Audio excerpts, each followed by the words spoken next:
Okay, so good evening everybody, thanks for joining today's webinar. আপনারা স্ক্রিনে প্রত্যেকেই দেখতে পাচ্ছেন আজকের যে ওয়েবিনার, সেই ওয়েবিনারটা কিন্তু পিওরলি ফান্ডামেন্টাল অ্যানালিসিসের ওপর বেস করে আমরা করব। এখানে কিন্তু কোনো রকম অপশন ট্রেডিং, সারাদিনে 2 মিনিট বা 3 মিনিট ট্রেডিং করে আপনি প্রফিটেবল, এই ধরনের জিনিসগুলো আমরা শিখবো না। অ্যাকচুয়ালি বাস্তবে এটা হয়ও না, এগুলো ফেক জিনিস। এই জিনিসটা যেটা, সেটা হচ্ছে অনেকটা ওই ক্রনিক্যাল ডিজিজ সারানোর মতো। অনেক ধৈর্য নিয়ে, অনেক পড়াশোনা নিয়ে কিন্তু বিষয়টা শিখতে হয়।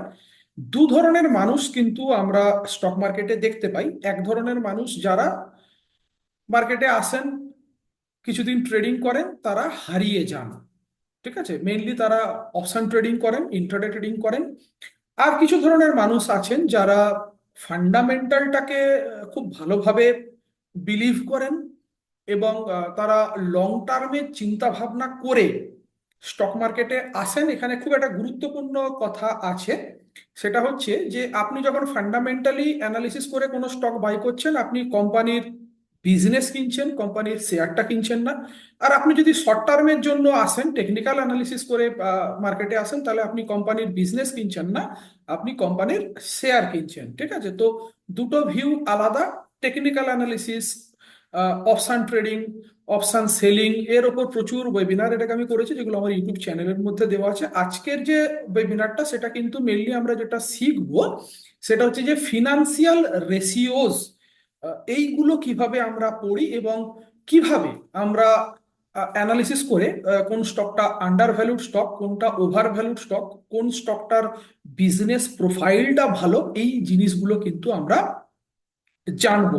মেনলি যেটা হচ্ছে, একটা কোম্পানি যদি প্রফিটেবল হয়, তাহলে কোম্পানির শেয়ারের দাম অটোমেটিক্যালি আগামী দিনে বেড়ে যেতে পারে।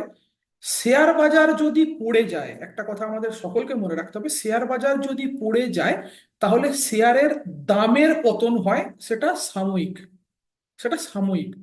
কিন্তু কোম্পানির বিজনেসের খুব একটা বেশি কিন্তু ক্ষতি হয় না। এক্ষেত্রে আমাদের গডফাদার ওয়ারেন বাফেটের একটা যুক্তি, মানে একটা কথা খুবই দামি, যে price is what we pay, value is what we get. একটা শেয়ার আপনি 100 টাকায় কিনছেন, সেই শেয়ারটার কি সত্যি 100 টাকা দাম হওয়া উচিত, নাকি 1000 টাকা দাম হওয়া উচিত, নাকি 10 টাকা দাম হওয়া উচিত? এই জিনিসটাই কিন্তু আমরা চেষ্টা করব আজকের এই ওয়েবিনারের মাধ্যমে শেখার। তো লেট মি ইন্ট্রোডিউস মাইসেলফ। আমার নাম তমাল গাঙ্গুলি। আপনারা স্ক্রিনে প্রত্যেকে দেখতে পাচ্ছেন, আমি একজন national stock exchange certified share বাজার বিশেষজ্ঞ। আমি 2005 থেকে স্টক মার্কেটে আছি। আমি অনেকগুলো কোম্পানিতে as a manager, zonal manager, area manager, franchise manager হিসাবে কাজ করেছি। এবং ডেফিনেটলি আমি একজন সেবি সার্টিফাইড ইনভেস্টার। আমি পরীক্ষা দিয়েছিলাম, 90% আমি স্কোরও করেছি।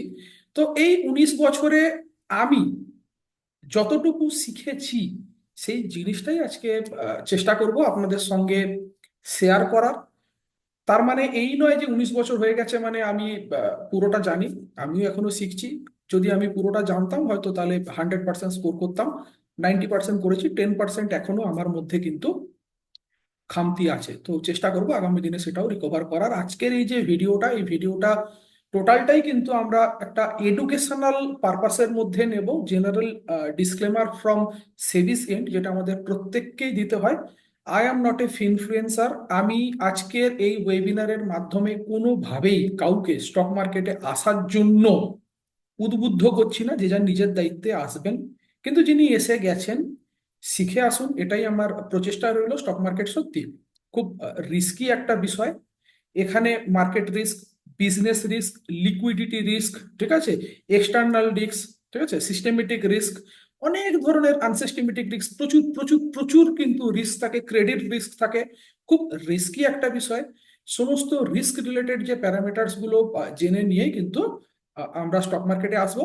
আর আজকের এই যে 45 মিনিট বা 1 ঘন্টার যে সেমিনার বা ওয়েবিনার আমরা করব, এটা কিন্তু আপনারা প্রত্যেকেই একটা এডুকেশনাল পারপাসের মধ্যে নেবেন। তো যাই হোক, আমাদের আজকে যে টপিকটা ছিল, সেটা হচ্ছে যে আমরা ফিনান্সিয়াল রেশিওগুলো সম্বন্ধে কিভাবে জানবো।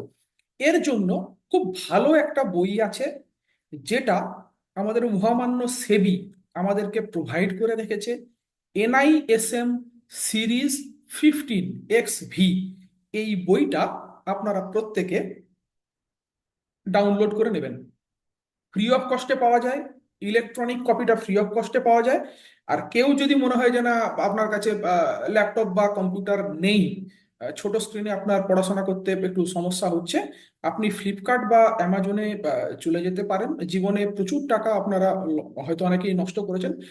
499 রুপিস খুব সম্ভবত দাম। আপনারা বইটা ফিজিক্যাল কপি চাইলে কিনে নিতে পারেন। তো বইটা খুব একটা ভালো, মানে খুব ভালো বই। আপনারা এটা নিয়ে চাইলে পড়াশোনা করতে পারেন। তো আজকে আমরা মেনলি যেটা শিখব সেটা হচ্ছে যে financial statement analysis using ratios. প্রচুর রেশিও আছে, সবগুলো নিয়ে আমি আলোচনা করব, এবং এটাকে খুব ইজি ওয়েতে আপনাদের কাছে প্রেজেন্ট করার একটা আমি চেষ্টা করব। তো কোম্পানির মেনলি যে দুটো জিনিস দেখতে হয় সেটা হচ্ছে দুটো স্টেটমেন্ট পড়তে হয়। আমি স্ক্রিনারেও যাব, খুব ইজিলি অ্যান্ড্রয়েড অ্যাপে স্ক্রিনার দেওয়া আছে, সেটা কিভাবে ব্যবহার করতে হয় আমি সেটাও শেখাবো। দুটো বই মেনলি আমাদের, বা দুটো স্টেটমেন্ট আমাদেরকে কিন্তু পড়তে হয়। একটা হচ্ছে ব্যালেন্স শিট, একটা হচ্ছে ব্যালেন্স শিট। ব্যালেন্স শিটে যেটা থাকে সেটা হচ্ছে কোম্পানির অ্যাসেট পার্ট থাকে, কোম্পানির লাইবিলিটিস পার্ট থাকে। আর একটা পার্ট যেটা, সেটা হচ্ছে ইনকাম স্টেটমেন্ট, অথবা বলা হয় প্রফিট অ্যান্ড লস স্টেটমেন্ট। আপনি একটা কোম্পানির শেয়ার কিনছেন, তার মানে যেটা দাঁড়ায় সেটা হচ্ছে আপনি কোম্পানির ব্যবসা কিনছেন। খুব সিম্পল ভাবুন না, আপনারা দুই বন্ধু মিলে ভাবলেন যে আপনারা একটা ইলেকট্রনিক্সের দোকান করবেন, যেখানে ফ্রিজ, টিভি, ওয়াশিং মেশিন এই জিনিসগুলো রাখবেন।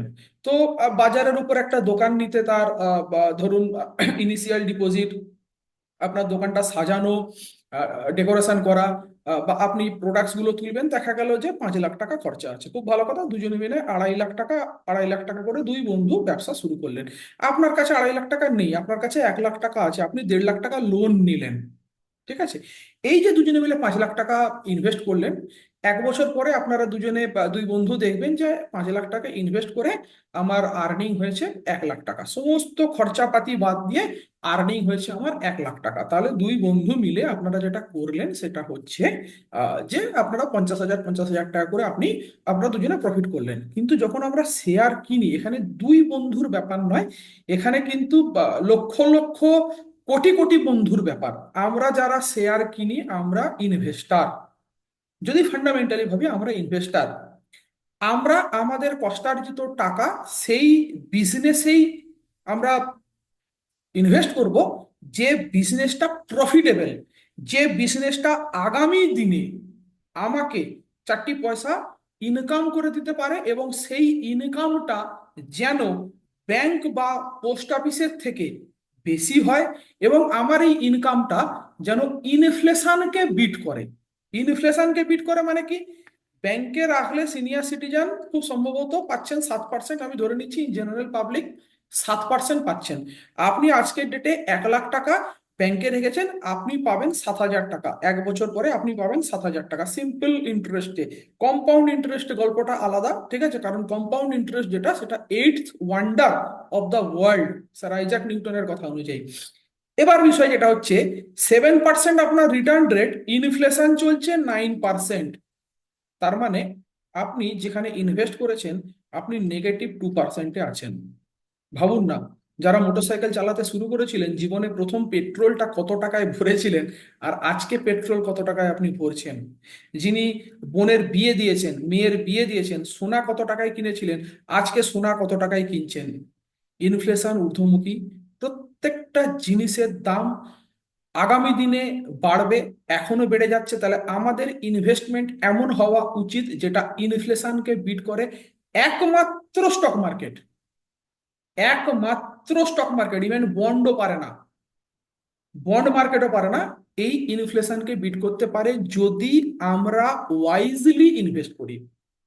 আজে বাজে কোম্পানিতে ইনভেস্ট করলে হয়, আপনি ট্রেডিং করতে এসেছেন, আপনি একটা শেয়ার কিনলেন, ইন্ট্রাডে করলেন, 4 দিন 5 দিনের জন্য রাখলেন, আপনি প্রফিট নিলেন, চলে গেলেন, তারপরে কোম্পানিটা বন্ধ হয়ে গেল, আমার আপনার কিচ্ছু যায় আসে না। That is different. আজকে কিন্তু আমরা অপশন ট্রেডিং নিয়ে আলোচনা করছি না, আমরা সুইং ট্রেডিং নিয়ে আলোচনা করছি না, আমরা পিওরলি ইনভেস্টমেন্ট প্রোডাক্ট নিয়ে কিন্তু আজকে আমরা আলোচনা করছি। তো ধরুন না, এইভাবে আমরা যদি ধরি আপনার হাত ভেঙেছে, আপনি হোমিওপ্যাথি ডাক্তারের কাছে গেলে হোমিওপ্যাথি ডাক্তার কিছু করতে পারবে না, আপনাকে অ্যালোপ্যাথি ডাক্তারের কাছে যেতে হবে।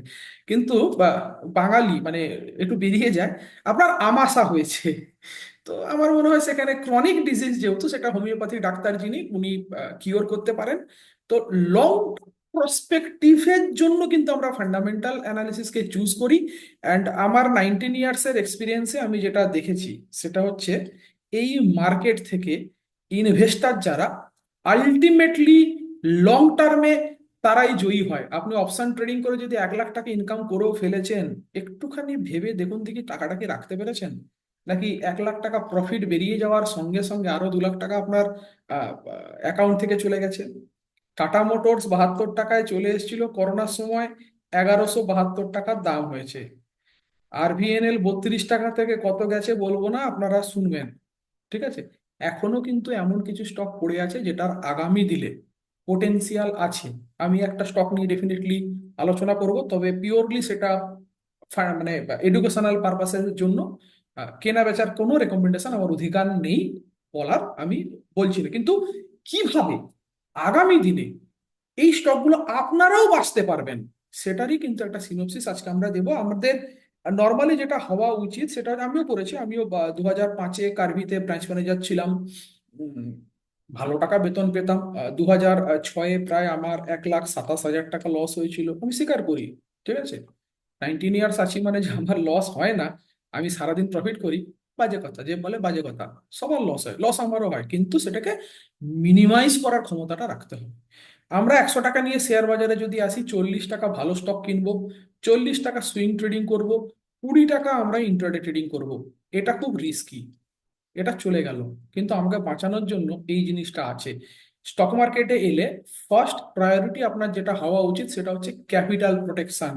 অনেক ওয়েবিনার আপনারা জয়েন করেছেন, ঠিক আছে, এই স্ট্র্যাটেজি, অমুক স্ট্র্যাটেজি, তমুক স্ট্র্যাটেজি, সারাদিনে মাত্র 5 মিনিট আপনারা সময় দিন, আপনারা লাভবান হবেন। Fakes, this people are fakes. ওনার পোর্টফোলিওটা দেখাতে বলুন, কিছু না, সিম্পলি একটা কোশ্চেন করুন যে আপনি তো জ্ঞান দিচ্ছেন, আপনি আপনার পোর্টফোলিওটা দেখান, তাহলে আপনারা পেয়ে যাবেন। ইনভেস্টারের পোর্টফোলিও দেখুন, ঠিক আছে, আমি সেবি সার্টিফাইড একজন ইনভেস্টার।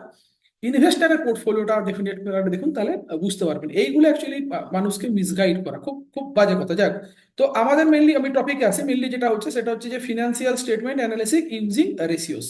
তো প্রফিট অ্যান্ড লস স্টেটমেন্ট কি করে পড়তে হয় আমি দেখাবো, ব্যালেন্স শিট কি করে পড়তে হয় আমি ডেফিনেটলি দেখাবো। প্রচুর রেশিওস আছে, এটার একটা সর্টিলাইজড ফর্মুলা আমি করেছি, একটা পেজ আছে, আমি পেজটা দেবো, আপনারা স্ক্রিনশট নিয়ে রাখবেন, ঠিক আছে, আমি সেটাও আপনাদেরকে দিয়ে দেবো যাতে আপনাদের ডেফিনেটলি এটা দিয়ে হেল্প হয় আর কি। তো এই বইটা আপনারা প্রত্যেকে, এটা আছি আমরা 153 পেজে, আমি দেখিয়ে দিই বইটা। এই যে এনআইএসএম সার্টিফিকেশন এক্সামিনেশন ওয়ার্কবুক, এটা যদি রিসার্চ অ্যানালিস্ট, অ্যাকচুয়ালি রিসার্চ অ্যানালিস্টের ওয়ার্কবুক, যদি পিডিএফ কেউ পড়তে পারেন, মানে অনলাইন যদি আপনারা কেউ পড়েন, অসুবিধা কিছু নেই, ফ্রিতে পেয়ে যাবেন। যদি না পান বলবেন, আমার কাছে আছে, আমি পাঠিয়ে দেবো। আর কারো যদি মনে হয় যে না, অ্যাকচুয়ালি মোবাইল বা ট্যাবে পড়াটা একটু কষ্টকর, বড় স্ক্রিন হলে ভালো, সিম্পলি আপনারা অনলাইনে গিয়ে 499 রুপিস দাম নেয়, আপনারা এটা কিনে নেবেন। কিন্তু বইটা খুব কাজের বই, খুব ভালো বই। যাই হোক,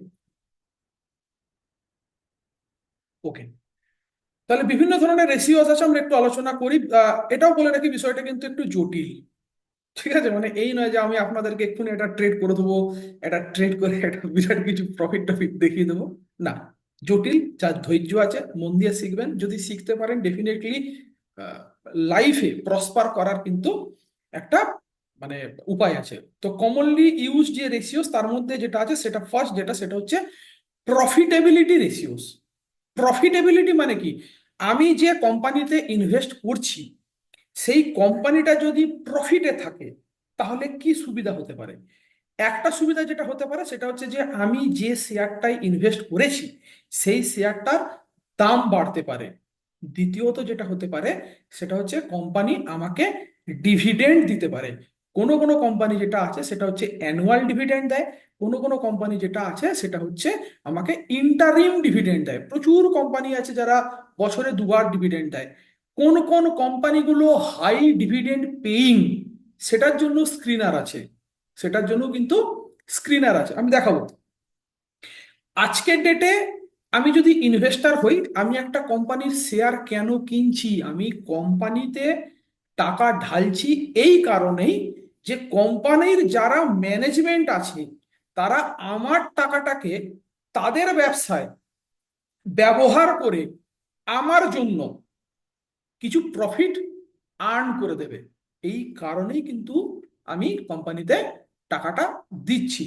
আমার ক্ষমতা নেই এত বড় একটা বিজনেসকে ম্যানেজ করা, ঠিক সেই জন্য আমি আমার যতটুকু ক্ষমতা, 100 টাকা হোক, 1000 টাকা হোক, 10,000 টাকা হোক, 1 লাখ টাকা হোক, আমি টাকাটা কোম্পানির ম্যানেজমেন্টকে দিচ্ছি যে বাবা তুমি আমার টাকাটা রাখো, আমার টাকাটা তুমি তোমার ব্যবসায় খাটাও, সেখান থেকে যে প্রফিটটা করছো সেই প্রফিটের কিছু ভাগ আমাকে দাও, দ্যাট ইজ ডিভিডেন্ড। ডিভিডেন্ড দেওয়াটা ম্যান্ডেটরি নয়, যদি কোম্পানি মনে করে ডিভিডেন্ড দিতে পারে তারা দেবে, আর তা না হলে তারা এটাকে রিজার্ভ হিসাবে রেখে দেবে।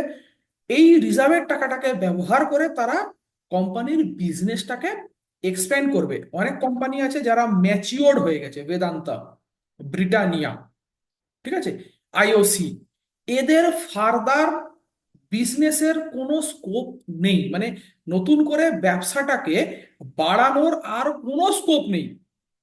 সেই জন্য তারা যেটা করছে, যে টাকাটা তারা প্রফিট করছে সেই টাকাটাকে তারা ডিভিডেন্ড দিয়ে দিয়েছে। কিন্তু যে সমস্ত কোম্পানিগুলো ইমার্জিং কোম্পানি, যেমন হিরো হোন্ডা, আপনারা প্রত্যেকে শুনেছেন যে হিরো হোন্ডা একটা নতুন সেট তৈরি করছে। তারা সেখানে মেনলি ইভি, ইলেকট্রনিক ভেহিকেলস গুলো তারা সেখানে তৈরি করবে। এটার জন্য টাকা দরকার। তারা মার্কেট থেকে টাকা তুলেছে, অনেকভাবে টাকা তোলা যায়। এফপিও ছাড়া যায়, ফলো অন পাবলিক অফার ছাড়া যায়, রাইট ইস্যু ছাড়া যায়, প্রাইভেট প্লেসমেন্ট করা যায়, কোয়ালিফাইড ইনস্টিটিউশনাল প্লেসমেন্ট করা যায়, যেটাকে বলা হয় কিউআইপি। এর বিভিন্ন ধরনের ভাগ আছে। তার মানে যেটা দাঁড়াচ্ছে, বাজার থেকে তারা টাকা তুলছে অথবা তারা ব্যাংকিং বা এনবিএফসি থেকে লোন নিতে পারে।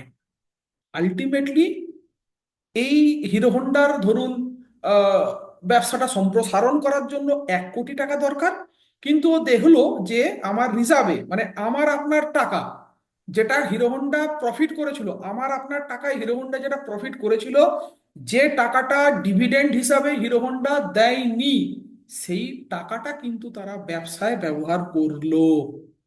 তাহলে হিরো হোন্ডা, যার শেয়ারের দাম ধরুন অ্যারাউন্ড এখন 4,500 বা 5,000 টাকা দাম আছে, তার যদি ব্যবসা বেড়ে যায়, মার্কেট কিন্তু হিরো হোন্ডাকে ভ্যালু দেবে। 5,000 টাকার শেয়ারটা কিন্তু 7,000 টাকা, 8,000 টাকা, 10,000 টাকায় চলে যেতে পারে। একজন ইনভেস্টর স্টক মার্কেটে দু ধরনের বেনিফিট পান।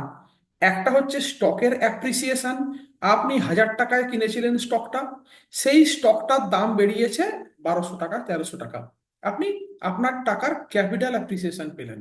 অথবা আপনি 1,000 টাকায় স্টকটা কিনেছিলেন, স্টকটার দাম বাড়েনি কিন্তু স্টকটা আপনাকে 10% করে প্রতি বছর ডিভিডেন্ড দিয়ে যাচ্ছে।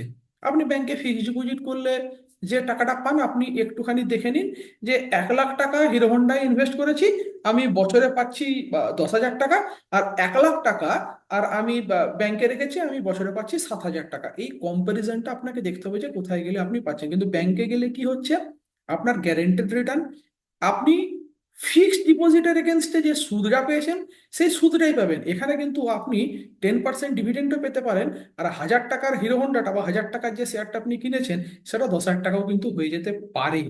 অ্যাসেট ক্লাস আপনাকে কিন্তু সবার আগে চুজ করতে হবে। আপনি জমি কিনেছেন, আপনি জমিতে ওয়ান টাইম অ্যাপ্রিসিয়েশন পাবেন।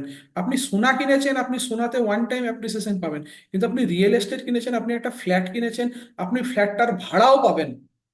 আবার আপনার যদি মনে হয় ফ্ল্যাটটা আমি বিক্রি করে দেবো, আপনি কিন্তু ফ্ল্যাটটা বিক্রি করেও টাকা পাবেন। ঠিক একইভাবে স্টক মার্কেটে দু ধরনের কিন্তু অ্যাপ্রিসিয়েশন পাওয়া যায়।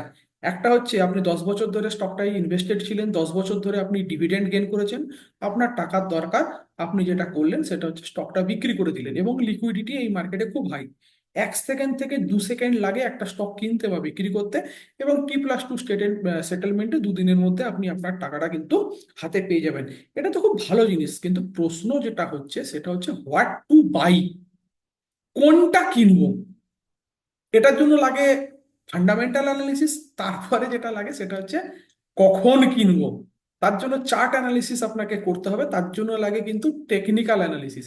তাহলে আপনাকে বোথ টেকনিক্যাল এবং ফান্ডামেন্টাল দুটো ক্ষেত্রেই কিন্তু আপনাকে স্ট্রং হতে হবে, তবেই কিন্তু আপনার স্টক মার্কেটে আসা উচিত। নচেত বন্ধু বান্ধবের কথায়, অফিস কলিগের কথায় স্টক মার্কেটে আসার কিন্তু কোনো রকম কোনো যুক্তি নেই।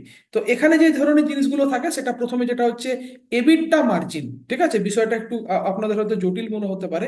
ই for earning, B for before, I for interest, T for tax, D for depreciation, A for amortisation. আমি প্রত্যেকটা আইটেম বোঝাচ্ছি।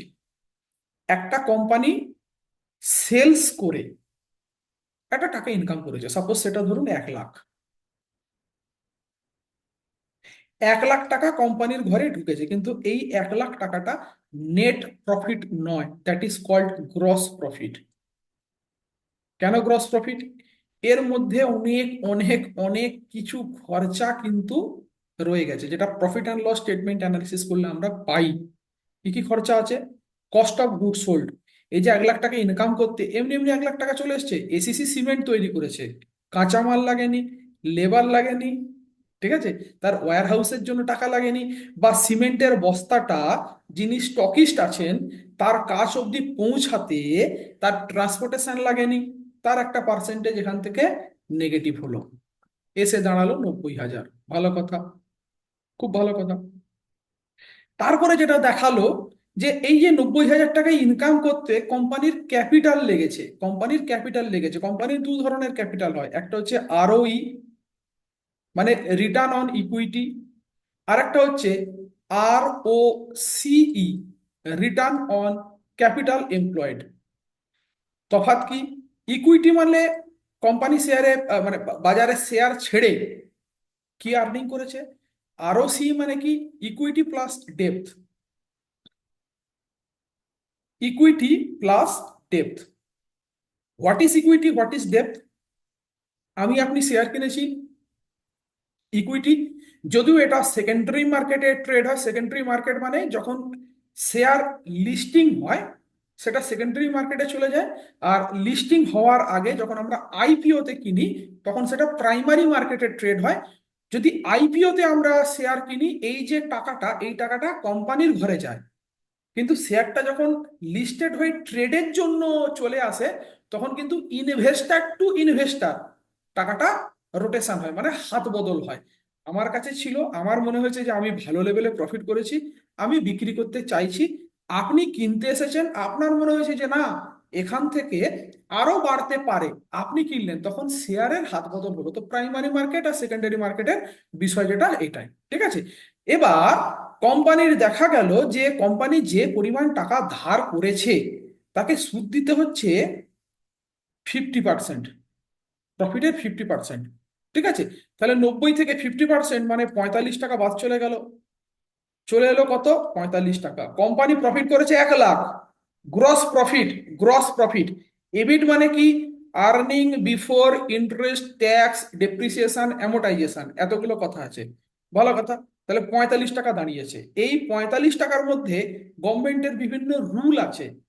500 কোটি টাকা প্রফিট করলে একরকম ট্যাক্স, 1000 কোটি টাকা প্রফিট করলে একরকম tax. In general base tax যেটা হচ্ছে 30%। আমি ধরে নিলাম আরো 15,000 টাকা ট্যাক্স চলে গেল, হাতে কত থাকলো? 30 টাকা। ঠিক আছে, এবার একটা মেশিন, আমরা ধরুন সাপোজ অ্যাপোলো হসপিটালে গেলাম, অ্যাপোলো হসপিটালে গিয়ে আমি একটা এক্স রে করলাম। সেখানে এক্স রের যে মেশিনটা আছে সেই মেশিনের একটা ক্যাপাসিটি আছে যে বছরে 1 লাখ এক্স রেও করতে পারে, এবং 5 বছর অবধি ওটার ভ্যালিডিটি। তাহলে প্রত্যেক বছর কিন্তু ব্যালেন্স শিটে এই যে অ্যাসেট পার্ট আছে, এই অ্যাসেট, আজকে অ্যাসেটটা যদি 1 লাখ হয়, ঠিক আছে, এটা যদি 2024-এ হয়, 2025-এ গিয়ে কিন্তু এই অ্যাসেটের ভ্যালু কোম্পানি 1 লাখ দেবে না, 80,000-এ হয়তো ভ্যালুয়েশন করে দিল। এই যে 20,000 টাকা অ্যাসেটের ডেপ্রিসিয়েশন হলো, মানে অ্যাসেটের ভ্যালু, বাস্তব কথা। আপনি একটা মোটরসাইকেল কিনেছেন, শোরুমে দাম 1.5 লাখ টাকা, শোরুম থেকে বের করে আনুন 1 লাখ টাকা দাম হয়ে গেছে, 5 বছর পরে ওটা বিক্রি করুন, ওটার দাম হয়তো 50,000 পাবে, কিন্তু আপনি তো খরচা করেছেন 1.5 লাখ। কিন্তু সেই বাইকটাতে তো আপনি ইউজ করে বেনিফিটটা নিয়েছেন, আপনি প্রচুর জায়গায় ঘুরেছেন, অফিস গেছেন। তাহলে প্রত্যেকটা অ্যাসেটের একটা ডেপ্রিসিয়েশন হয়, সেই ডেপ্রিসিয়েশনটাও কিন্তু বাদ যায়। ঠিক আছে, তাহলে আর্নিং বিফোর ইন্টারেস্ট, ইন্টারেস্ট দেখালাম, ট্যাক্স দেখালাম, ডেপ্রিসিয়েশন দেখালাম। What is amortisation? অ্যামোটাইজেশন ও ডেপ্রিসিয়েশন, ডেপ্রিসিয়েশনটা ফিক্সড অ্যাসেটের হয়, ডেপ্রিসিয়েশনটা ফিক্সড অ্যাসেটের হয়। আর অ্যামোটাইজেশন যেটা হয় সেটা হচ্ছে ইনট্যাঞ্জিবল অ্যাসেট। ইনট্যাঞ্জিবল মানে হচ্ছে যেটা আমি টাচ করতে পারবো না। উদাহরণ, গুডউইল। কোম্পানির গুডউইলও কিন্তু একটা অ্যাসেট। কোম্পানির যে বিভিন্ন ধরনের লাইসেন্সিং যে প্যারামিটার যেগুলো আছে, যেগুলোর জন্য গভর্নমেন্ট অফ ইন্ডিয়াকে কোম্পানি প্রচুর টাকা পে করেছে, সেটাও কিন্তু কোম্পানির অ্যাসেট। ধরুন আমার একটা 10 বছরের লাইসেন্সিং আছে, যেমন যারা খাবার খাবার তৈরি করেন, এফসিসিআই তাদের একটা লাইসেন্সিং দরকার, তাকে ভ্যালিডিটি দেওয়া হলো। বা আপনি যদি সিম্পল ট্রেড লাইসেন্স করেন মিউনিসিপ্যালিটি থেকে, আপনার কাছে 1 বছর সময় আছে। 1 বছর আপনার ট্রেড লাইসেন্সের ভ্যালু 1200, 1500, 2000, 2000। তাহলে যদি 9 মাস হয়, তাহলে ওই ভ্যালুটা তো 1200 নেই, ওটা তো কমে গেছে। তার মানে মাসে আপনাকে যদি 100 টাকা করে খরচা করতে হয়, 11 মাসের জায়গায় আপনার কিন্তু ওই 1200 টাকার ডেপ্রিসিয়েশন যেটা হয়ে গেছে সেটা হচ্ছে 900 টাকা। এই ডেপ্রিসিয়েশন বা অ্যামোটাইজেশন যেটা, এটাও কিন্তু বাদ যায়। এই জিনিসগুলো বাদ দেওয়ার পরে যে টাকাটা বাঁচে সেটা হচ্ছে নেট প্রফিট। এই নেট প্রফিটটা স্ক্রিনারের মধ্যে ক্যালকুলেটেড অবস্থায় আছে, আমাদেরকে এত পরিশ্রম করতে হবে না, এত কিছু জানতে হবে না। আমরা ইজিলি একটা একটা জাস্ট অ্যান্ড্রয়েড অ্যাপ আমি আজকে বলে দেবো, আপনারা ডাউনলোড করে নিলেই কিন্তু বিষয়টা আপনারা জেনে নিতে পারবেন। তাহলে এই হচ্ছে বিষয়টা, ঠিক আছে। তাহলে এই মার্জিনটা আমাদেরকে জানতে হয়। নেট সেলস, নেট সেলস মানে কোনটা ছিল, যেটা হচ্ছে 1 লাখ টাকা। এবার এই জায়গাটা কোনো কারণে যদি গভর্নমেন্ট অফ ইন্ডিয়া বলে যে ট্যাক্স কমিয়ে দিলাম, তাহলে ডেফিনেটলি কোম্পানির প্রফিটেবিলিটি বেড়ে যাবে। ডেফিনেটলি কোম্পানির কিন্তু প্রফিটেবিলিটিটা বেড়ে যাবে। এই জিনিসগুলো কিন্তু আমাদেরকে নজরে রাখতে হয়। ঠিক আছে, এবার হচ্ছে প্যাট মার্জিন। প্যাট মানে profit after tax, profit after tax. ঠিক আছে, এই জিনিস যেটা, এই দুটো জিনিসকে আমাদের হচ্ছে মেনলি আমরা দেখি, সেটা হচ্ছে প্রফিটেবিলিটি রেশিওস মধ্যে।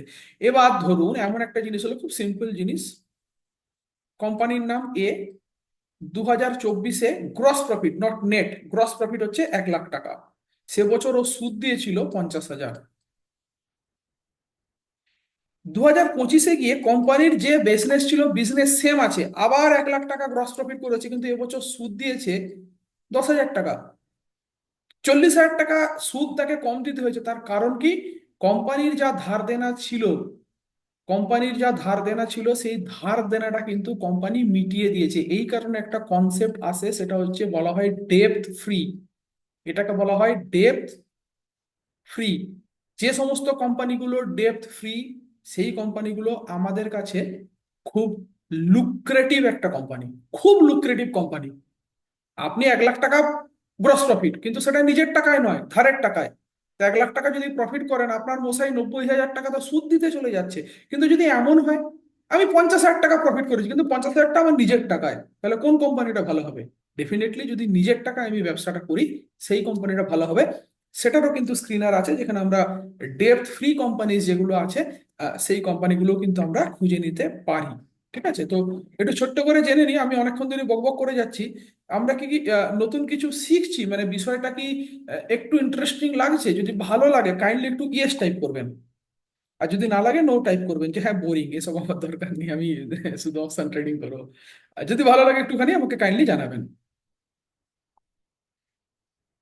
ওকে, okay, thank you, thank you, thank you, thank you, thank you, thank you. আচ্ছা, তাহলে প্যাট মানে যেটা দাঁড়ালো সেটা হচ্ছে প্রফিট আফটার ট্যাক্স। তাহলে এটা কি দাঁড়ালো? Profitability ratios. এরপরে আমরা যেটা শিখবো সেটা হচ্ছে রিটার্ন রেশিওস। কি রিটার্ন হচ্ছে, কোম্পানি প্রফিটেবল কি প্রফিটেবল নয়, ইট ডাজন্ট ম্যাটার। আজ প্রফিটেবল নয় কোম্পানি, কাল প্রফিটেবল হতে পারে। কিন্তু কোম্পানি যে টাকাটা আমার আপনার কাছ থেকে নিয়েছে, বা ব্যাংক থেকে যে টাকাটা ধার নিয়েছে, সেই টাকাটার উপর বেস করে তারা সেটাকে কি রুলিং করাচ্ছে। খুব ছোট্ট একটা উদাহরণ দিই। দুজন প্রমোটার মার্কেটে 1 কোটি টাকা নিয়ে নেমেছে, রামবাবু, শ্যামবাবু। রামবাবু যেটা করছেন, ওনার কাছে ম্যান পাওয়ার প্রচুর, লেবার প্রচুর, উন্নত মেশিনারিজ আছে। উনি বছরে 3টে ফ্ল্যাট তৈরি করছেন। আর শ্যামবাবু বেশি মেশিনারিও নেই, বেশি লেবারও নেই, উনি বছরে 1টা ফ্ল্যাট তৈরি করছেন। প্রফিটেবিলিটি মার্জিন কিন্তু লজিক্যালি রামবাবুর বেশি হবে, কারণ একই পরিমাণ টাকায় উনি 3বার রোলিং করছেন রামবাবু। শ্যামবাবু কিন্তু একবারই মাত্র রোলিং করাতে পাচ্ছেন। এই টার্নওভার রেশিওটাও কিন্তু আমাদেরকে জানতে হয়, যেটাকে কোম্পানির বিজনেসে বলা হয় ইনভেন্টরি টার্নওভার রেশিও। যেটাকে বলা হয় ইনভেন্টরি টার্নওভার রেশিও, এটাও কিন্তু জানতে হয়। আবার বলছি, একটু জটিল, বিষয়টা জটিল, সময় লাগবে, অ্যাটলিস্ট 6 মাস পড়াশোনা করতে হবে। এই বিষয়টা জানতে গেলে 6 মাস পড়াশোনা করতে হবে, কিন্তু যদি বিষয়টা আপনারা জানেন, ডেফিনেটলি একটা আহ, মানে ফিউচার, মানে রিটায়ারমেন্ট লাইফটা কিন্তু আপনারা, হ্যাঁ, যদি ওভারঅল স্টক মার্কেটটা টিকে থাকে, আহ, আপনারা এনজয় করতে পারবেন। ইন্ট্রাডে ট্রেডিং এ, অপশন ট্রেডিং এ, অপশন সেলিং এ মানে প্রসপেক্ট আছে। আহ, এই দুমদাম করে শেয়ার বাজারে ঢুকে 10,000 টাকা নিয়ে এসে Nifty, bank Nifty, call put, এটা অ্যাকচুয়ালি যারা ওই কোর্স ফোর্স বিক্রি করে, তাদের জন্য ঠিক আছে, মিসগাইড করে দেয় লোককে। ঠিক আছে, এটা শিখে নিন, ওটা শিখে নিন, এই দেখুন আমার এই ব্যালেন্স, এই প্রফিট, এই প্রফিট। এই ধরনের লোক থেকে একটু, আমি সত্যি কথাটা সত্যি ভাবেই বলি, ভালো লাগলো ভালো, না লাগলো আমার কিছু করার নেই, আমি সত্যি কথাটাই বলবো। যাই হোক, তাহলে প্রথমে যেটা হলো সেটা হচ্ছে রিটার্ন অন ইকুইটি। ঠিক আছে, একটা কোম্পানির টোটাল যে নেটওয়ার্ক, মানে কোম্পানির যে টোটাল অ্যাসেট ধরুন 5 লাখ, তার মধ্যে 3 লাখ ইকুইটি, আর আপনার যেটা হচ্ছে 2 লাখ ডেপ্ট। 2 লাখ ডেপ্ট মানে কি, কোম্পানি এনবিএফসি থেকে, নন ব্যাংকিং ফিনান্সিয়াল কর্পোরেশন থেকে লোন নিয়েছে। আমাদের যেমন নীরব মোদী সাহেব পিএনবি থেকে গাদাগুচ্ছের টাকা লোন নিয়ে পালিয়ে গেলেন। আজকে আমাদের দেশের সেরা ব্যাংক যদি স্টেট ব্যাংক হয়, দ্বিতীয় স্থানে কিন্তু আছে পিএনবি। কিন্তু স্টেট ব্যাংকের প্রাইস দেখুন আর পিএনবির প্রাইস দেখুন। ঠিক আছে, তো এটাকে বলা হয় এনপিএ, নন পারফর্মিং অ্যাসেট। যখন লোন দেওয়া হয়েছিল, ডেফিনেটলি কিছু মর্টগেজ নিয়ে লোন দেওয়া হয়েছিল। ধরুন আমি লোন নিয়েছি, আমার যে বাড়িটা আছে, সেই বাড়িটার উপর বেস করে আমি 10 লাখ টাকা লোন নিয়েছি, আমি লোন শোধ করতে পারলাম না, সেটা ব্যাংকের ক্ষতি। কিন্তু ব্যাংকের ক্ষতিটা সাময়িক ক্ষতি, কারণ ব্যাংকের কাছে মর্টগেজ হিসাবে একটা 20 লাখ টাকার বাড়ি আছে। ব্যাংক তো 10 লাখের বাড়ির এগেনস্টে 10 লাখ লোন দেবে না, 20 লাখের বাড়ির এগেনস্টে হয়তো 10 লাখ লোন দিল। কিন্তু ব্যাংক কি বাড়িটা কামড়ে খাবে? না ব্যাংক ভাড়া বসাবে? যতক্ষণ না পর্যন্ত এই মর্টগেজ অ্যাসেট যেটা আছে সেটা লিকুইডেট হচ্ছে, মানে আমার বাড়িটা ব্যাংক নিলাম করে দিল, করে দিয়ে টাকাটা ব্যাংকে ঢুকলো, তবে গিয়ে ব্যাংকের প্রফিট হলো। কারণ ব্যাংকে ইনকাম যেটা হচ্ছে, আপনি সেভিংস অ্যাকাউন্টে সুদ পাচ্ছেন 7%, আর ওই আপনার টাকায় অন্য কাউকে লোন দিচ্ছে, personal loan 12%, house building loan 9%। তাহলে ব্যাংকের মেন আর্নিংটা কি? ব্যাংকের মেন আর্নিং যেটা, সেটা হচ্ছে যে পাবলিকের টাকায় আপনাকে যা সুদ দিচ্ছে, সেই টাকাটাকেই অন্যজনকে ধার দিয়ে বেশি ইনকাম করছে। এই ডিফারেন্সটা যেটা, সেটা হচ্ছে ব্যাংকের ইনকাম। কিন্তু টাকা যদি মার যায়, আমি যদি লোন শোধ না করি, এবার ব্যাংকের ক্ষেত্রে অ্যানালিসিসটা একটু অন্যরকম হয়। সিএল, এসএলআর মানে স্ট্যাটিউটরি লিকুইডিটি রেশিও দেখতে হয়, সিআরআর দেখতে হয়, ক্যাশ রিজার্ভ রেশিও দেখতে হয়, কাসা রেশিও দেখতে হয়। মানে এটা সমুদ্র। প্রচুর প্রচুর পড়াশোনা করতে হবে, একটু ভালো দিয়ে, মানে একটু মন দিয়ে ভালো করে বিষয়টা কিন্তু শিখতে হবে। অনেকের জটিল মনে হতে পারে, আমি আগেই বলেছি, এটা একটু বোরিং লাগবে। যাই হোক, তো খুব সিম্পল ভাষায় আমি বোঝানোর চেষ্টা করছি। রিটার্ন অন ইকুইটি মানে কি, আমি আপনি শেয়ার কিনে যে টাকাটা ব্যাংকে দিয়েছি, সেই টাকায় total capital 5 lakh, 3 lakh equity, 3 lakh equity, 2 lakh ডেপ্ট, কোম্পানি ইনকাম করেছে 1 লাখ। এই 1 লাখটাকে আমি অ্যানালিসিস করে দেখব যে এই 1 লাখ টাকা ইনকাম করার জন্য ইকুইটি থেকে কি ইনকাম এসছে, আর ডেপ্ট থেকে কি ইনকাম এসছে। কারণ ডেপ্টের ইনকামটাকে আমি অ্যাভয়েড করব, কারণ ডেপ্থের ইনকামের জন্য কোম্পানিকে সুদ দিতে হয়, আর ইকুইটির ইনকামের জন্য কোম্পানিকে কোনো সুদ দিতে হয় না। ডিভিডেন্ড চাইলে দিতে পারে, ডিভিডেন্ড চাইলে নাও দিতে পারে, এটা ম্যানেজমেন্টের ডিসিশন। কিন্তু ধারের টাকায় ব্যবসা যে কোম্পানিগুলো করে সেই কোম্পানিগুলোকে আমরা অ্যাভয়েড করব। আমরা সব সময় দেখব যে কোম্পানির বিজনেস ভালো, অসুবিধা কিছু নেই, আর কোম্পানি মেনলি ইকুইটির উপর ইনকাম করছে। হ্যাঁ, ধারের টাকায় যে কোম্পানিগুলো ব্যবসা করছে সেগুলোকেও নেবো, তার জন্য আলাদা প্যারামিটার আছে। কি প্যারামিটার আছে? আপনি ইলেকট্রনিক্স দোকান খুলেছেন দুই বন্ধু মিলে, যেটা আগে বললাম, আপনি ব্যাংক থেকে 10% হারে সুদে ধার নিয়েছেন, বছরে আপনি সুদ দিচ্ছেন 10%, কিন্তু আপনার দোকানটা এত ভালো চলছে, মেন রোডের উপর দোকান, আপনি 30% ইনকাম করে নিচ্ছেন, তো হোক না, 20% তো আপনার প্রফিট আছে। ধারের টাকা আমি ব্যবসা করবো, আমার আপত্তি কি আছে? কেন নিজের টাকা লাগাবো, ধারের টাকা দিয়ে ব্যবসা করবো? সেটাও খুঁজতে হবে। তার যে ডিফারেন্স, এই ডিফারেন্সটা তৈরি করে দেয় আরওই ভার্সেস আরওসিই। একটা কোম্পানির রিটার্ন অন ইকুইটি 30%-এর ওপরে, সেটাকে আমরা একটা স্ট্যান্ডার্ড বেঞ্চমার্ক ধরে নিই, যদিও সেবির এরকম কোনো গাইডলাইন নেই, আমরা ধরে নিই যে 30% ইকুইটি। তাহলে আরওই থেকে ইনকাম করছে কোম্পানি 30%, আরওসি থেকে ইনকাম করছে সাপোজ 20%, সরি 20%। তার মানে ধারের টাকায় কোম্পানি ইনকামটা কম করছে। আরওই আর আরওসি এর যে প্যারামিটার, এটা সেম থাকা উচিত। এবার হ্যাঁ, কোম্পানি প্রফিট করে করে দীর্ঘমেয়াদী সময়ে ধার টাকা শোধ করে দিল।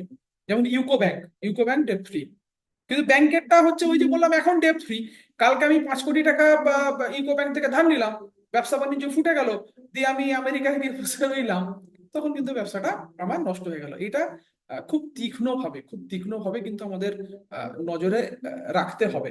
যখন শেয়ার বাজার পড়ে যায়, দুটো সিম্পল প্যারামিটার আছে। একটা প্যারামিটার হচ্ছে পি দেখা, প্রাইস টু আর্নিং দেখা, আর একটা প্যারামিটার যেটা সেটা হচ্ছে বুক ভ্যালু দেখা। বুক ভ্যালুর নিচে যদি থাকে আন্ডার ভ্যালু স্টক, বুক ভ্যালুর উপরে যদি থাকে সেটা হচ্ছে ওভার ভ্যালু স্টক। কনসেপ্টটা দিলাম, এটাও ধরে নেওয়ার কিন্তু একটা জায়গা আছে। আমরা একটা স্ক্রিনারের মধ্যে গিয়ে আমরা খুব ইজিলি বিষয়টা যাতে আমরা শিখতে পারি, আমরা কিন্তু সেটা নিয়ে আলোচনা করবো। যাই হোক, আচ্ছা, এরপরে যেটা হচ্ছে, এই যে আমি যেটা বললাম রিটার্ন অন ক্যাপিটাল এমপ্লয়েড, তো এটার একটা ফর্মুলা, আমি একটা কাজ করি, আপনারা প্রত্যেকের একটা স্ক্রিনশট নিয়ে রাখুন। এটাকে একটু ছোট করি। এখানে আমরা অ্যাকচুয়ালি এটা স্টুডেন্টসদেরকে আমাদের মানে আমরাও পড়াই, আমাদের প্রচুর স্টুডেন্ট আছে, আমরা বোথ অফলাইন অনলাইন মোডে পড়াই। আপনারা এইটার একটা স্ক্রিনশট নিয়ে রাখুন। এটা কিন্তু ওই 450 পাতার বইটা পড়ে প্রায় 1.5 থেকে 2 বছর সময় দিয়ে আমি এই জিনিসটা কিন্তু তৈরি করেছি।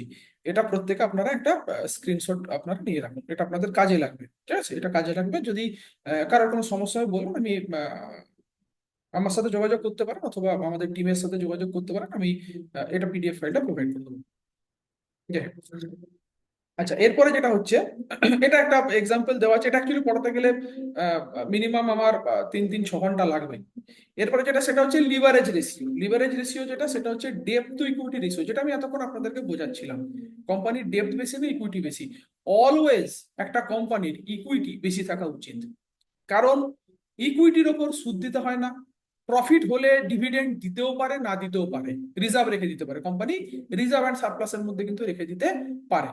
কিন্তু যদি কোম্পানির ডেপ্ট থাকে, মানে যদি ধার বাকি থাকে, সেটা কিন্তু তাকে পেমেন্ট করতেই হবে। প্রফিটে থাক, লসে থাক, টাইমলি পেমেন্ট কিন্তু তাকে করতে হবে, যেটা জেট ওয়ারএস এর ক্ষেত্রে হলো, কিংফিশারের ক্ষেত্রে হলো। কোম্পানি ব্যাংক্রাফট হয়ে গেল, ইন্টারন্যাশনাল মার্কেটে। যদি আপনারা কোডাক, আমরা যখন ছোট ছিলাম মানে 90s এর সময় যারা কিডস ছিলেন, তাদের হয়তো মনে আছে তখন একটা ক্যামেরা ছিল। আজকাল তো ধরুন মোবাইল ফোনের যুগ, আমরা সেকেন্ডে 100টা করে ছবি তুলি, ভালো না হলে ডিলিট করে দেবো, অসুবিধা কি আছে? কিন্তু তখন যেটা ছিল, আমরা যখন ছবি তুলতাম, এই তুই ওদিকে সরে দাঁড়া, এই তোর মাথাটা বেরিয়ে যাচ্ছে, তুই ফ্রেম থেকে বেরিয়ে যাচ্ছিস, মানে কি, একটা ছবি আমরা যখন তুলতাম আমরা খুব সিনসিয়ার হয়ে তুলতাম। তার কারণ কি, একটা রিলের তখন কি ছিল, দাম ছিল। দুর্ভাগ্যের খবর কি জানেন? ডিজিটাল ক্যামেরা তৈরি করেছিল কোডাকের ইঞ্জিনিয়াররা, কিন্তু নিজেদেরকে আপডেট করতে পারেনি বলে আজকে কোডাক কিন্তু দেখুন হারিয়ে গেছে।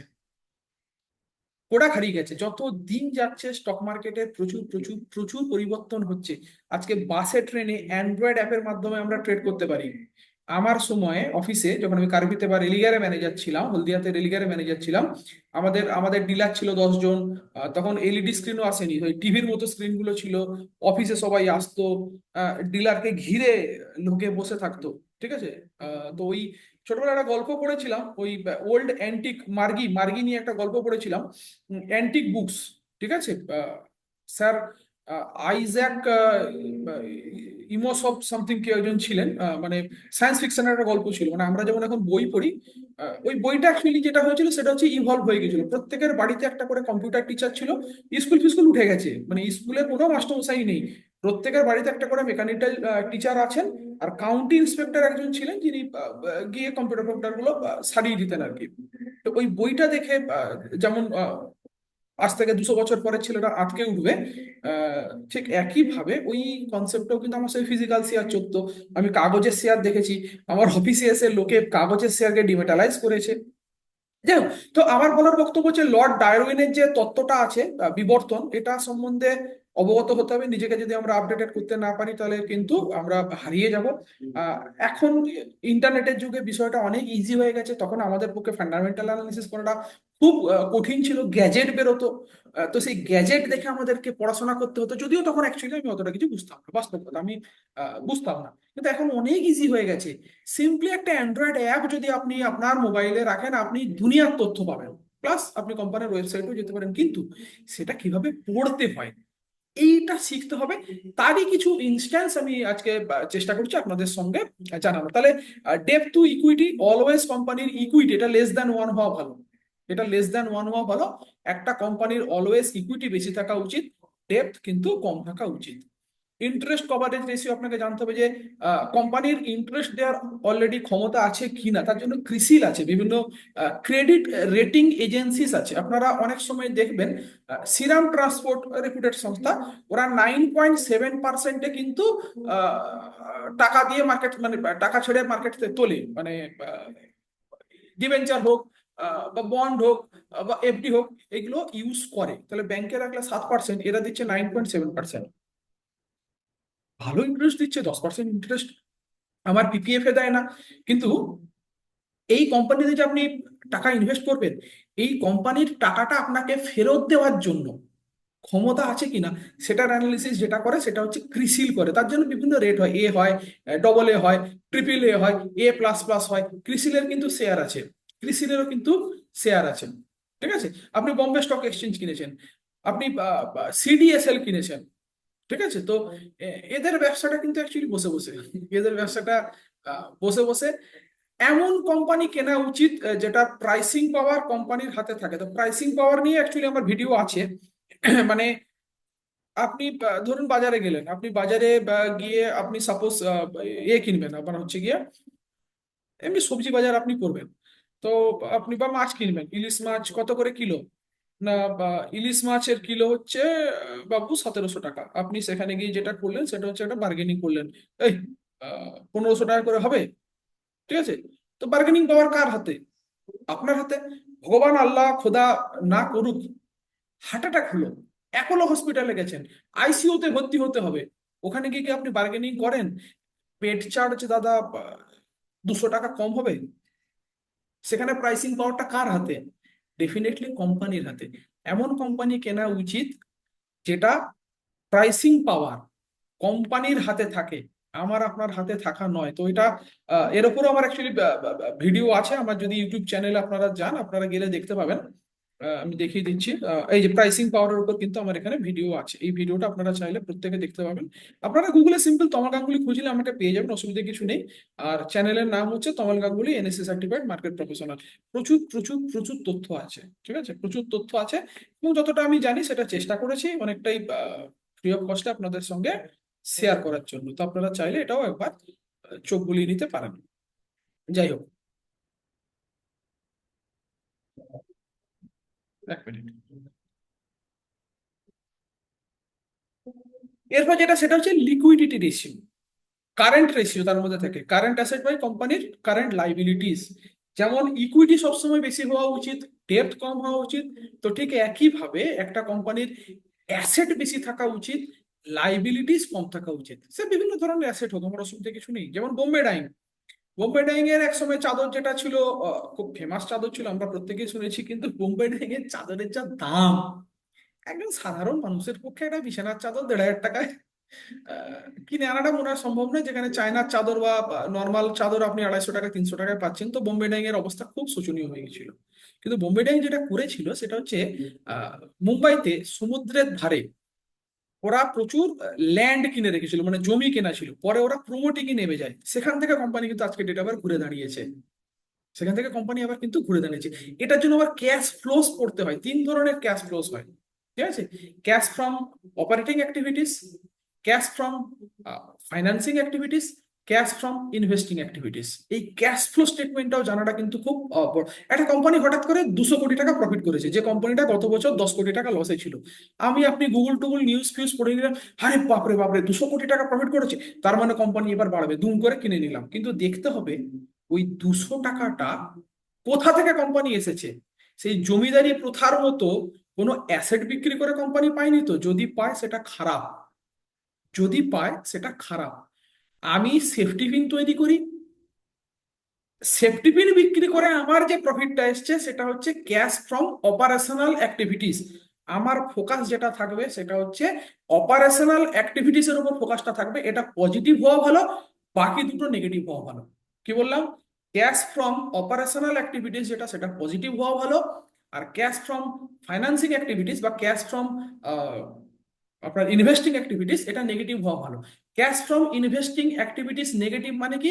কোম্পানি অ্যাসেট কিনেছে, কোম্পানির ঘর থেকে টাকা বেরিয়ে গেছে, কিন্তু ইনভেস্টিং অ্যাক্টিভিটিস থেকে যদি কোম্পানির ঘরে টাকা ঢোকে, তার মানে জমিদারি প্রথার মতো কোম্পানি অ্যাসেট বেচে খেয়েছে, সাময়িক স্বস্তি, লং টার্ম স্বস্তি নয়। এটা ট্রেডিং এর জন্য ঠিক আছে, ইনভেস্টিং এর জন্য নয়।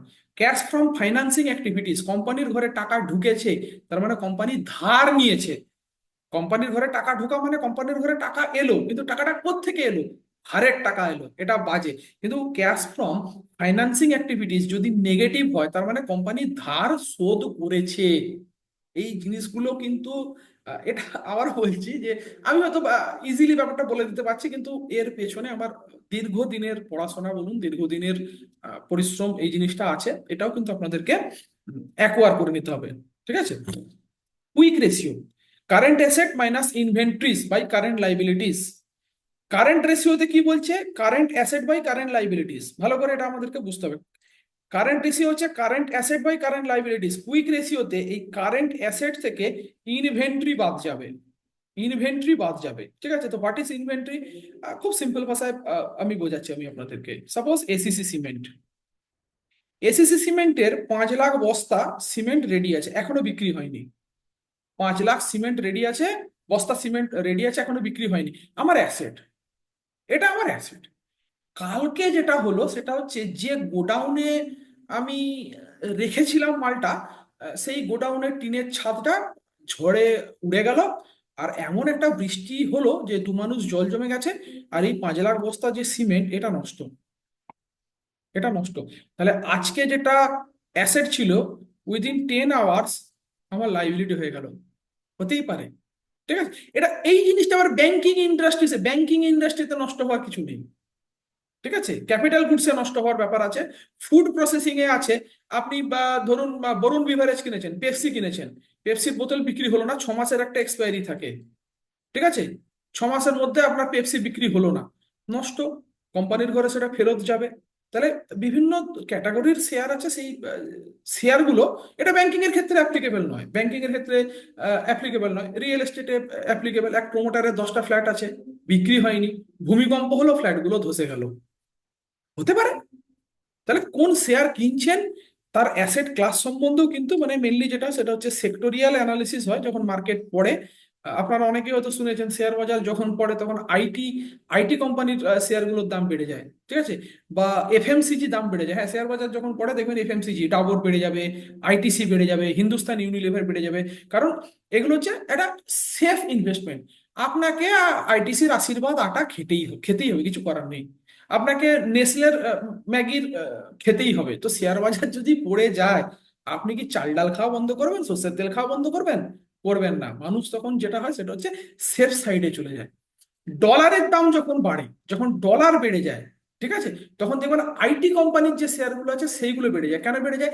এদের যে সেটেলমেন্ট যেটা হয় সেটা ডলারে হয়, ওয়ার্ক অর্ডার যেটা আছে সেটাকে ডলারে বলা হয়, ঠিক আছে? এটাকে কারেন্সি রিস্ক বলা হয়, এটাকে বলা হয় কারেন্সি রিস্ক। তো বিভিন্ন ধরনের বন্ড আছে, এফসিসিবি, ফরেন কারেন্সি কনভার্টেবল বন্ডস, ঠিক আছে? পারপেচুয়াল বন্ডস একটা হয়, মাসালা বন্ডস হয়। তো বন্ড মার্কেটে যিনি কাজ করেন এটা তাদের জন্য ইম্পর্টেন্ট। আমাদের এখানে বন্ড মার্কেট নিয়ে আমরা খুব একটা চিন্তিত নই। আমেরিকাতে কিন্তু বন্ড মার্কেটটা একটা মানে কি বলবো, একটা বিশাল বন্ডের যদি ইয়েল্ড বেড়ে যায়, মানে বন্ডের ইল্ড যদি বেড়ে যায়, শেয়ার বাজার মানে ওদের ওদের শেয়ার বাজার পড়ে যায়। আর যেহেতু আমরা ডাউ জোন্স ন্যাসড্যাককে ফলো করি, ওয়ার্ল্ড ইকোনমির একটা বড় পিলার, তো ডাউ জোন্স যদি পড়ে যায়, ডাউ জোন্স পড়লে আমার বাজারও পড়ে যায়। আমার দেশে হয়তো কোনো সমস্যা নেই, কিন্তু বিদেশি মার্কেট পড়ে গেছে। আমরা এগুলো অ্যাকচুয়ালি টিভিতে শুনি, লোকের মুখে মুখে শুনি, ডাউ জোন্স পড়ে গেছে, আমার ভারতীয় শেয়ার বাজারটাও পড়ে গেছে। আরে কেন পড়লো সেটা তো জানতে হবে। ঠিক আছে, শুধু হাওয়ায় হাওয়ায় কথা বললে তো হবে না, এটার জন্য ইন ডেপথ নলেজ লাগবে। হ্যাঁ, এবার কেউ অ্যামেচার হিসাবে এসেছেন, আর ঠিক আছে 10-20 হাজার টাকা আমি জুয়া খেললাম, একটা উইকলি লটারি কিনেছি, জিতলাম জিতলাম, হারলাম হারলাম, তাদের জন্য ঠিক আছে, অসুবিধা কিছু নেই, না শিখলেও হবে। কিন্তু স্টক মার্কেটকে নিয়ে যদি, আমি 19 বছর টিকে আছি, 19 ইয়ার্স স্টিল আমি টিকে আছি। তো যদি এটা নিয়ে আপনাদের ভবিষ্যতে কোনো চিন্তা ভাবনা থাকে যে হ্যাঁ এটাকে আমি একটা ভালো লেভেলের একটা কিছু জায়গায় নিয়ে যেতে চাই, এই জিনিসগুলো কিন্তু শিখতে হবে। এইগুলো না শিখলে কিন্তু স্টক মার্কেটে যেটা সেটা হচ্ছে ক্ষণিকের অতিথি। হ্যাঁ, প্রফিট করবেন, কেন করবেন না, আপনি করবেন, আপনি প্রফিট করুন, অপশন ট্রেডিং করবেন, ইন্দোর থেকে কল নেবেন। ঠিক আছে, ওরা আপনাকে বলবে প্রফিট শেয়ারিং রেশিও 70-30, ঠিক আছে, লস হলে, প্রফিট হলে নিয়ে নেবে, আর লস হলে আপনার কাছ থেকে বলবে যে রিকভার করে দেবো, তখন কিন্তু ওরা লসের টাকা দেবে না। ওদের দুটো গ্রুপ থাকে, ঠিক আছে, 4টে মাল্টি ন্যাশনাল কোম্পানিতে ম্যানেজার, জোনাল ম্যানেজার ছিলাম, দুটো গ্রুপ থাকে, শুনে নিন, এ গ্রুপ, বি গ্রুপ। যার ভাগ্য ভালো, কোন দিন বললো কল কেনো, ভালো কথা, যদি মার্কেট বেড়ে গেল, এবার আপনাকে দেখতে হবে যে আপনি এ গ্রুপে আছেন না বি গ্রুপে আছেন।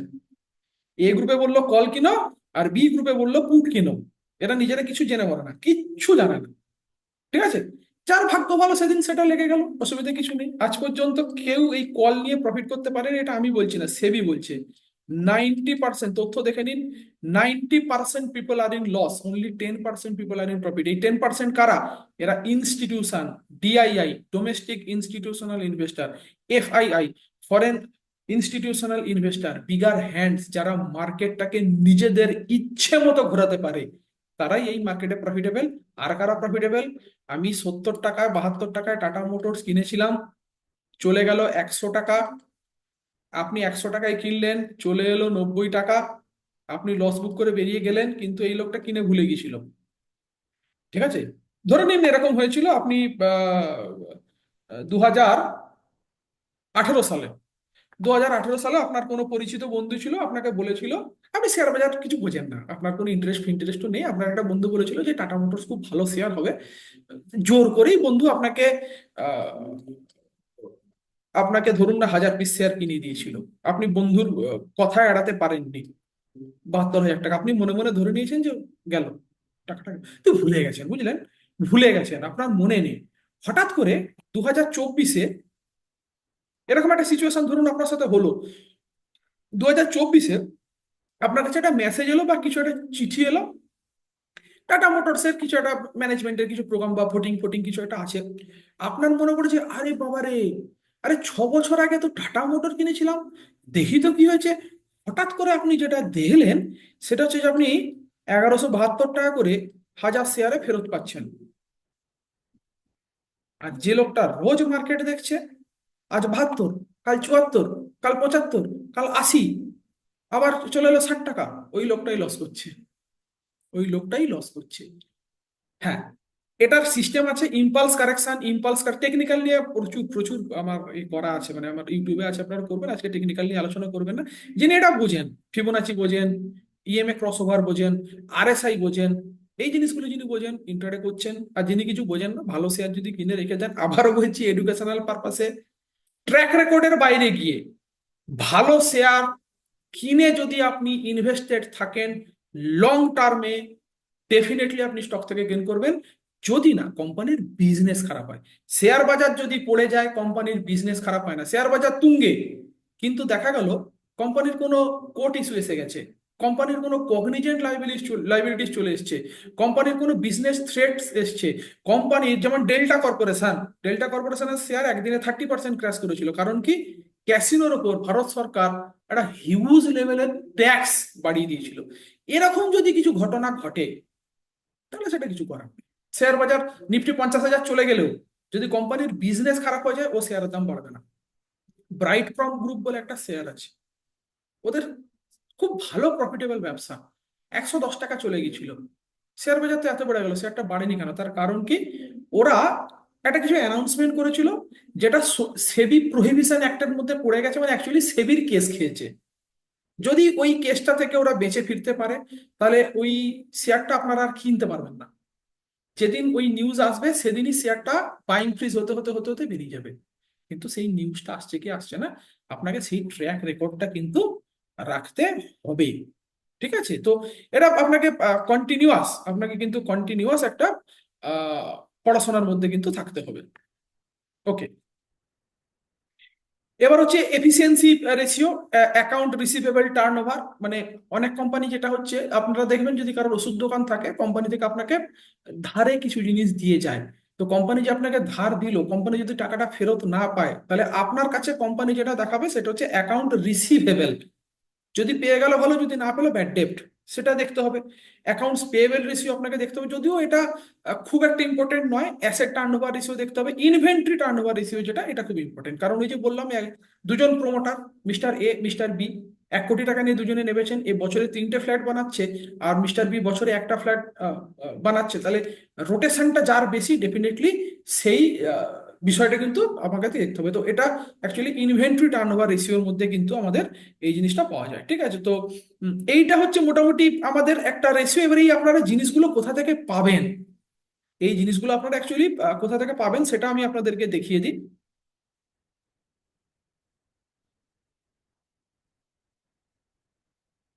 এটার অ্যান্ড্রয়েড অ্যাপও আছে, আপনারা এই জিনিসটাকে প্রত্যেকে ডাউনলোড করে নিন। স্ক্রিনার.in, ফ্রি অফ কস্টে, ফ্রি অফ কস্টে প্রচুর প্রচুর জিনিস কিন্তু আমাদেরকে দেয়। ঠিক আছে, এইখানে গিয়ে আমরা যেটা করব সেটা, আমরা চলে যাব স্ক্রিনসে, চলে যাব। এই স্ক্রিনসের মধ্যেই যাবতীয় জিনিসগুলো কিন্তু আছে। আমরা চলে এলাম স্ক্রিনসে। স্ক্রিনসে গিয়ে শুরুতেই আমরা এই জিনিসগুলো দেখতে পাবো। ঠিক আছে, প্রথমে হচ্ছে যে low one 10 years average capacity expansion, যেটা আমি অ্যাকচুয়ালি হিরো হোন্ডা নিয়ে আলোচনা করলাম। আজকের ডেটে আমার একটা ইউনিট আছে, একটা দোকান আছে, আমি কালকে দুটো দোকান করলাম।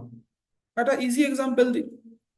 ঠিক আছে, ইজি এক্সাম্পলটা কি না, সাপোজ আপনারা দেখবেন আগে যেটা কনসেপ্ট ছিল সেটা হচ্ছে, যারা মিষ্টি দোকান করতেন তারা যেটা করতেন, যেখানে দোকান ছিল, দোকানের সামনেটা একটুখানি সাজানো, পেছনটা মানে কি বলবো, মানে সে ঢোকা যায় না, মাছি ভন ভন করছে, উঠছে, মানে যেটা ফ্যাক্টরি সেটাই সেলস ইউনিট ছিল। কিন্তু এখন দেখবেন ট্রান্সপোর্টেশনের যুগে একটা জিনিস খুব ইজি হয়েছে, সেটা হচ্ছে মেন বাজারের উপরে ওরা যেটা করছে, একটা করে ছোট ছোট কাউন্টার করে দিচ্ছে। মালটা প্রডিউস হচ্ছে কিন্তু অন্য জায়গায়, শুধু গাড়ি করে নিয়ে এসে তারা কিন্তু জিনিসটা বিক্রি করছে। যেমন মিও আমোরে, আপনারা শুনেছেন মিও আমোরে, আপনাকে যেটা করতে হয়, মিও আমোরের একটা দোকান খুলতে হয়, জিনিসটা ওরা তৈরি করে দিয়ে যায়, গাড়ি করে এসে আপনাকে পৌঁছে দিয়ে যায়। তাহলে ধরুন আমার এখানেই একটা আছে, মহাশক্তি মিষ্টান্ন ভান্ডার, মোটামুটি রেপুটেড একটা অনেক দিনের পুরনো সংস্থা। তো তাদের একটাই দোকান ছিল আমার বাড়ির এলাকায়, হঠাৎ করে দেখলাম যে তারা আরো 2-3টে জায়গায় ইউনিট বাড়িয়েছে। কেন বাড়াচ্ছে? কেন বাড়াচ্ছে? তার মানে কোম্পানির সেলস বাড়ছে, এই কারণেই তারা বাড়াচ্ছে। হলদিরাম এক্সাইড মোডে তো শুধু নেই, আজকে হলদিরাম আমার খড়গপুরে এসছে, আপনার এলাকাতেও হয়তো হলদিরাম এক্সপ্যান্ড করছে। কেন করছে? ঠিক একইভাবে যে সমস্ত কোম্পানিগুলো তাদের ক্যাপাসিটি এক্সপেনশন করছে, তার মানে কোম্পানি কিন্তু আগামী দিনে একটা প্রফিট গ্রোথ বা তাদের সেলসের গ্রোথ দেখতে পাচ্ছে। এই কারণেই কিন্তু তারা ক্যাপাসিটিটা এক্সপ্যান্ড করছে। এবার আমরা দেখে নিই এই কোম্পানিগুলো তাদের ক্যাপাসিটি এক্সপেনশন করেছে। ক্যাপাসিটি এক্সপেনশন করছে মানে দুম করে কিনে নেবো না, অনেকগুলো প্যারামিটার আমাদের দেখতে হয়, অনেক অনেক প্যারামিটার আমাদেরকে দেখতে হয়। ঠিক আছে, তাহলে এটা গেল একটা স্ক্রিন। 2 নম্বর যেটা ডেপথ রিডাকশন, যেটা আমি আপনাকে আমাদেরকে আগে বললাম যে 100 টাকা প্রফিট হয়েছে, তার মধ্যে 90 টাকা আমার সুদ দিতে চলে গেছে, ওরম ব্যবসায় আমি যাব না। কোন কোন কোম্পানিগুলো তাদের ডেপথ কমিয়েছে, ধার যদি কমায়, আমার ব্যবসা বাড়ার দরকার নেই। একই ব্যবসা 2024-এ যে ব্যবসা করেছে, 2025-এও সেম ব্যবসা করলো, শুধুমাত্র ডেপথ কমিয়েছে, মানে তাকে ইন্টারেস্ট কম পে করতে হবে, অটোমেটিক কিন্তু তার প্রফিটেবিলিটি লেভেল যেটা, সেটা বেড়ে যাবে। কোম্পানিজ ক্রিয়েটিং নিউ হাই, মানে যেগুলো কোম্পানিজ হাই, মানে 5 বছরের সিএজিআর আমাদেরকে দেখতে হয়। ঠিক আছে, গ্রোথ উইদাউট ডিলেশন, ডিলিউশন মানে যেটা আমি জমিদারি প্রথা নিয়ে বললাম, গ্রো করেছে একটা কোম্পানি, 10 কোটি টাকা লসে ছিল, এবারে 200 কোটি টাকা প্রফিট করেছে। কিন্তু ওই প্রফিটটা এলো কোথা থেকে?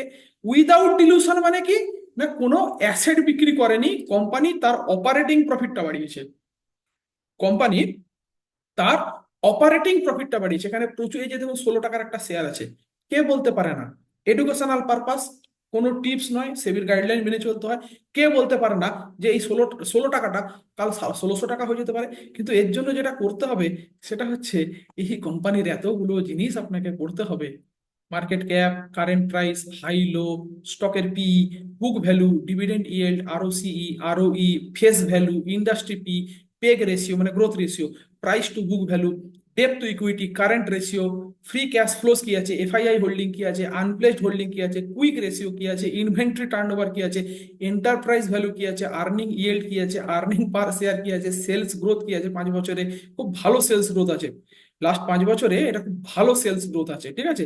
প্রোমোটার হোল্ডিং কি আছে, প্রাইস টু সেলস রেশিও কি আছে, ইভি বাই এবিটটা, ঠিক আছে, এটা আপনাকে যেমন জানতে হবে। এখানে খুব একটা ভালো জিনিস আছে, সেটা হচ্ছে এই চার্টটা নর্মালি আমার কোনো কাজে লাগে না, এটা টেকনিক্যাল অ্যানালিসিসের চার্ট নয়, ঠিক আছে। কিন্তু এই চার্টের মধ্যে আমরা যখন চলে আসবো এই জায়গাটায়, এই পি রেশিওতে চলে আসবো, এইখানে গিয়ে আমরা যেটা দেখি না, এটা পিটা হাই আছে, এর আর্নিং যেটা সেটা, এই জায়গাটা হচ্ছে ইপিএস, ঠিক আছে। আর এই যে গ্রাফটা, এই গ্রাফটা যত নিচের দিকে থাকবে তত ভালো, মানে এই সময় ভালো ছিল, এই জায়গায় ভালো ছিল। যিনি এইখানে কিনে নিয়েছেন উনি কিন্তু বেনিফিটেড হয়েছেন। এটা ছিল 11ই আগস্ট 2023, 11ই আগস্ট 2023 থেকে এটা সাডেন জাম্প করে গেছে।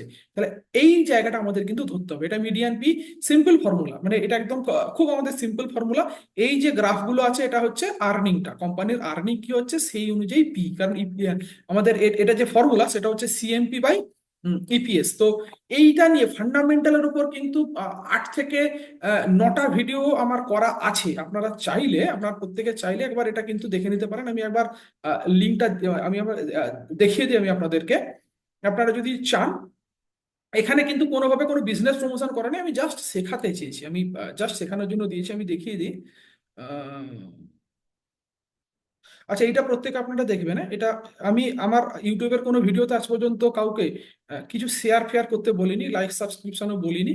এইটা কিন্তু কাইন্ডলি আপনারা করবেন, বহু লোক ক্ষতিগ্রস্ত হচ্ছে না, বিদেশ থেকে কল চলে আসছে, আইপিও তে টাকা দেবে বলে আপনাদেরকে কিন্তু প্রলুব্ধ করছে। এটা কাইন্ডলি আপনারা দেখবেন, সচেতন হবেন, বন্ধু বান্ধবদেরকে কাইন্ডলি, এটা আমার রিকোয়েস্ট, অনেক লোকের টাকা বেঁচে যাবে, ঠিক আছে, এক একজন 3.5 লাখ 4 লাখ টাকা করে। এটা ফিকটিসিয়াস জিনিস, এটা আপনারা দেখবেন। আহ, এখানে যেটা হচ্ছে যে ক্যাশ ফ্লো স্টেটমেন্ট, যেটা আমি আপনাদেরকে বললাম এক্ষুনি, যে cash from financing activities, cash from operating activities, investing activities, এটা নিয়ে ডিটেলস একটা আমার আলোচনা কিন্তু এখানে করা আছে, ঠিক আছে। ব্যালেন্স শিট কি করে করতে হয়, ঠিক আছে, how to read balance sheet, এটার উপর অ্যানালিসিস করা আছে। প্রফিট অ্যান্ড লস স্টেটমেন্ট কি করে করতে হয়, সেটার উপর কিন্তু আমার এখানে যতটুকু আমি জানি আর কি, এগুলো নিয়ে করা আছে, এটা আপনারা প্রত্যেকে একবার দেখবেন, ঠিক আছে। এরপরে যেটা আসছি সেটা হচ্ছে প্রোস কনস গুলো আপনারা দেখবেন। আচ্ছা, আপনারা নিজেরাও কিন্তু চাইলে এখানে কোয়েরি রান করাতে পারেন, এখানে লিখতে হবে, তার কিছু ফর্মুলাস আছে, আপনারা লিখতে পারেন। মেনলি এটা আমরা ব্যবহার করি, যেটা সেটা হচ্ছে আন্ডার ভ্যালুড স্টক খোঁজার জন্য কিন্তু আমরা ব্যবহার করি, ঠিক আছে। তো যাই হোক, আমি ছিলাম, এটাতে ছিলাম। আচ্ছা, এরপরে যেটা জানতে হয় সেটা হচ্ছে যে এর পিয়ার কম্পারিজনে কি আছে, মানে সমগোত্রীয় কারা, এর সমগোত্রীয় ব্যবসা কারা করছে, এটা আমাদেরকে জানতে হবে। কোয়ার্টারলি রেজাল্টটা হচ্ছে 3 মাসের, সেলস কি, এক্সপেন্সেস কি, অপারেটিং প্রফিট মার্জিন কি, আদার ইনকাম কি আছে, ইন্টারেস্ট কি দিয়েছে, ডেপ্রিসিয়েশন কি হচ্ছে, প্যাট যেটা আমি নিয়ে বলছিলাম, প্রফিট আফটার ট্যাক্স, ট্যাক্স কত পার্সেন্ট ট্যাক্স দিয়েছে, নেট প্রফিট কি আছে, আর্নিং পার শেয়ার কি আছে। প্রফিট অ্যান্ড লস স্টেটমেন্ট এটা যেটা দাঁড়াচ্ছে সেটা বছরের, দেখুন এটা হচ্ছে মার্চ 2013, মার্চ 2014, এটা বছরের হিসাব, এটা 3 মাসের হিসাব, এটা প্রত্যেক 3 মাসের হিসাব। এরপরে যেটা আমাদেরকে জানতে হয় সেটা হচ্ছে এই জিনিসটা জানতে হয় যে কম্পাউন্ড সেলস গ্রোথ লাস্ট 10 বছরে 70% গ্রোথ করেছে। ডেফিনেটলি এটা 70% সেলসের গ্রোথ মানে ডেফিনেটলি একটা মানে কি বলবো, একটা ভালো লেভেলে গ্রো করেছে।